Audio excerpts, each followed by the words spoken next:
Ассалаумағалейкум достар, қалайсыңдар? Бұл менің каналыма қош келіпсіңдер. Мен каналымда жалпы өз өмірімде болған қорқынышты оқиғаларды айтатын боламын.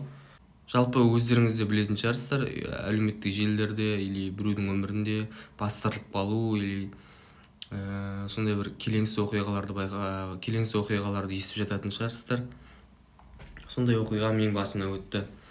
Бетіндегі маскаға мән бермей ақ қойыңыздар. Просто не ғой, шоу ғой деймін ба.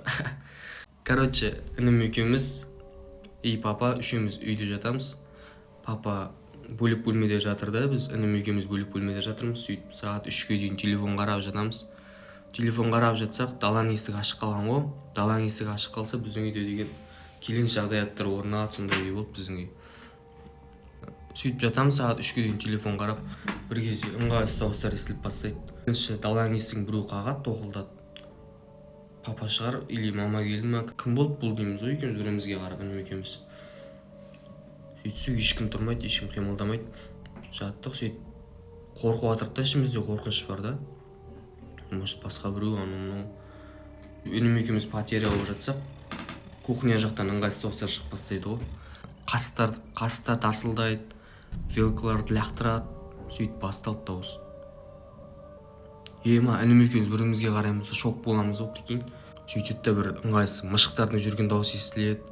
В общем, 2-3 мышық бір-бірімен алысып жатқан сияқты, как будто бар ғой. Сондай мышықтардың пырылдаған дауысы естіледі, сөйтіп ыңғайсыз дауыстар шығып кетті. В общем, кухня жақтан үйге мышық кіріп кетті ма, не істейміз, барамыз ба деп інім екеуміз бірімізге қараймыз ғой. Інім екеуміз уже басқаша ойлап бастаймыз. Үйде жын шайтандардың дауысы естілетін сияқты, үйде жын шайтандардың дауысы естілетін сияқты деп. Сөйтіп бірімізге қарап тұрамыз да, потеря болып. Сосын қастар одан сайын тарсылдап бастайды ғой, прикинь. Уже бар ғой, інім екеуміз қорқып бастағанбыз. Не істерімізді білмей телефоннан Құран ашып қараймыз ғой. Құран оқып жатыр. Өзі көп Құран білмеймін деген. Қазір де көп білмеймін, олай қарап жатырмын әйтеуір Құрандарды. Сөйтіп Фатиха сүресін оқып жатырмын, Ихлас сүресін оқып жатырмын. Бір кезде ана дауыстар сейіле бастайды ғой, жай шығып бастайды да. Сосын інім екеуміз уже басқаша ойлап бастаймыз ғой. Яғни сондай 3 әріптен тұратын нәрсе ғой деп. Сөйтеміз, дауыс одан сайын қатты шығып кетеді, ар жақта қастарды лақтырады. Інім екеуміз сразу көзімізді жұмып қаламыз. Сөйтіп қозғалмай жатамыз ғой енді. Сөйтеміз де, мен аламын да телефоннан Бақара сүресін қосып жіберемін да. Қойып қоямын ғой қасыма. Бақара сүресі қосылып айтылып жатыр, дауысын қатты қылып қойдым. Сөйтіп жатсақ, бір кезде біздің есік тоқылдайды ғой, прикинь. Біздің есік тоқылдап тұр. Есікті шиқылдатып ашады да, кәдімгі сезіліп жатыр да, дауысы естіліп жатыр да. Інім екеуміз сразу көзімізді жұмып аламыз. Терлеп жатыр мен деген ема. Бір кезде комнатаға қаратай мышықтың дауысы сияқты, кәдімгі мышықтың жүрісі сияқты ол кіріп келеді ғой. Замырап екеумізді айналып жүр ғой, айтады, тік деп дауыс шығады, кәдімгідей бар ғой. Екеуміз уже мен қозғалмай жатырмын, терлеп жатырмын. Бақара сүресінің қасымызда Бақара сүресі қосылып тұр, сонда да анау қоймай тұр ғой, прикинь. Қасымызға келеді да, мен қасыма келіп тұр, кәдімгідей бар ғой. Анау мышық сияқты сезіп тұрмын, бар ғой, мышық сияқты денесі. Кәдімгі энергиясы бар ғой. Тиіп тұр маған бар. Андай не сияқты. Мышықтың жүні болады ғой кәдімгі. Сонымен бетіме тиіп тұрған сияқты сезіліп бастайды ғой уже. Қасымда Бақара сүресі қосылып тұрса да, ол маған қасыма келіп тұр. Аузымды жыбырлатуға қорқып жатырмын ғой, бісміллә деп айтуға қорқып тұрмын. Бісміллә деп айтсам, как будто мен жеп қоятын сияқты бар ғой. Сөйтем де, қазір қоятын шығар енді, Бақара сүресі қосылып тұр ғой деп ішімнен ойланып жатырмын. Бір кезде менің аяғым жыбырлап бастайды ғой. Менің аяғым тістеп жатқан сияқты кәдімгідей бар ғой. Аяғыма жүні, мышықтың жүні бар ғой. Сондай тиіп тұрған сияқты сезіп тұрмын да өзімде. Аяғымды есіп күттей тартып қалып едім. Ештеңе істеген жоқ, мен шошып тұрмын, кәдімгідей потеря ұстап тұрмын. Көзім жұмып алғам.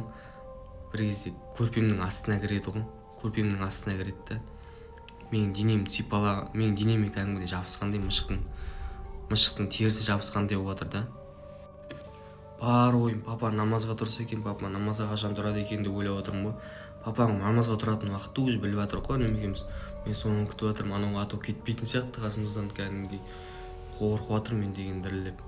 Бір кезде ол менен кетті, кәдімгідей ше, қасыма кетіп қалғанын сезіп тұрмын бар ғой. бір кезде папаның телефоны шырылдайды ғой, андай азан бар ғой, азан айқайлайды ғой, сондай ол папаның телефоны шырылдап жатыр. Папаның шыққан дауысы сезілді, уже комнатасынан шығып есігінің дауысы естілді да. Мен қуанып кетемін, бағанағы дауыстар, қасымдағы дауыстар уже кетіп қалды. Інім де атып тұрып, мен де атып тұрып, папаға барып жүгіріп барамыз ғой. Папа, жаңа деген үйде осындайлар болды ғой, естідің ба сен десе, папа қумаңдаршы, қаяқтан айтпаңдаршы деп кәдімгі сенбей жатыр да бізге. Папа есін білмей ұйықтап жатқанда ол кезде біз інім екеуміз шошып қорқып жатқан кезде папаға айтсақ, папа сенбейді. Үйдегі заттарға, кухнядағы заттарға қараймыз ғой, нелер тұр, не болды жаңа аяқта деп. Прикинь, бәрі өз орнында тұр. Біз інім екеуміз вахуй болып тұр ғой бір-бірімізге қарап. Сонда ол заттардың бәрін қозғап жаңа қайттан орнына қойып қойған ба, сонда қалай деп інім екеуміз таң қаламыз кәдімгідей. Сөйтіп папа бізге ақыры сенген жоқ. Вот сондай қорқынышты үреймен басымнан өткен достар. Содан кейін дәрет алып, сөйтіп Құран оқып, сөйтіп жүруге тырысып жүреміз. Сол достар, сендерге соны айтып бергім келген. Каналға жазылып қойыңдар, видео ұнаса лайк басыңдар, комментария жазыңдар. Келесіде осындай тағы видеолар түсір десеңдер, мен түсіремін. Ал жақсы достар, аманшылықта сіздермен бірге болған мен Тамыр каналы.